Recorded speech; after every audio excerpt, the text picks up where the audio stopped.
This report brought to you by the Richmond Club, where investors and high-growth companies meet.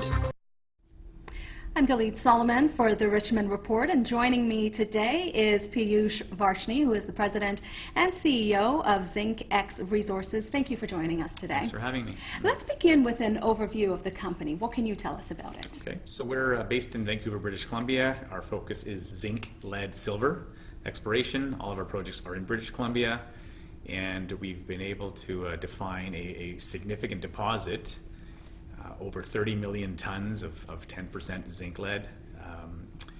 And we also have this massive district scale exploration belt as well. Okay. And about yourself, of course, you're at the helm of this company. So what can you tell us about yourself, your background? Well, I'm a commerce and law background. And I work in a family office in Vancouver, and my focus is the resource side of the business. Okay. So most of my attention right now is on Zincx Resources because of the quality of the company, and also just how undervalued we are. So you know, it's one of the companies that I focus on. Another company we've been involved in is Mountain Province Diamonds. We were involved in the Discovery Hole, and now it's a producing mine up in the Northwest Territories. Okay, so coming from a legal background, how did you make the transition? Well, it's all corporate law, it's all business law. Oh, okay, so to come very in, related. Yeah, exactly. Got it. Let's talk about the highlights. So we're going to be delving further in, and 3 highlights, if you can share those with us, of your company. Okay. Well, I think for sure we have the scale in terms of the size of deposit and grade and jurisdiction, a friendly jurisdiction like British Columbia, and that district scale exploration potential that majors look for. So we've been able to attract already some large mining groups onto our shareholder roster. Okay. We have Tongling Non-Ferrous Metals, a state-owned enterprise out of China. They're our largest shareholder. We have Teck Resources, we have Korea Zinc, they're also shareholders.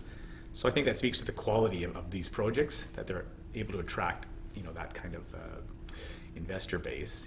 And the reality is there's other groups that are interested as well. So certainly that's one. 2, you know, we just put out a preliminary economic assessment in late June, so just a couple of months ago. It came up with some very robust economics.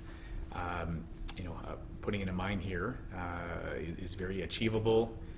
The capital expenditure required is relatively low, and you know, we're excited about the next steps in terms of moving this towards development.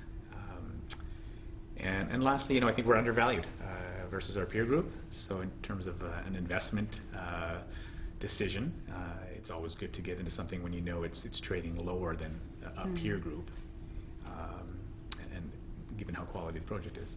Right. Where can future investors find out more about your company?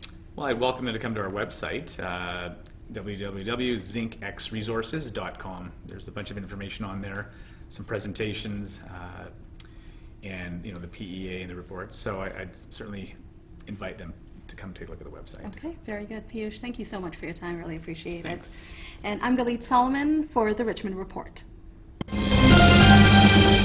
This report brought to you by the Richmond Club, where investors and high-growth companies meet.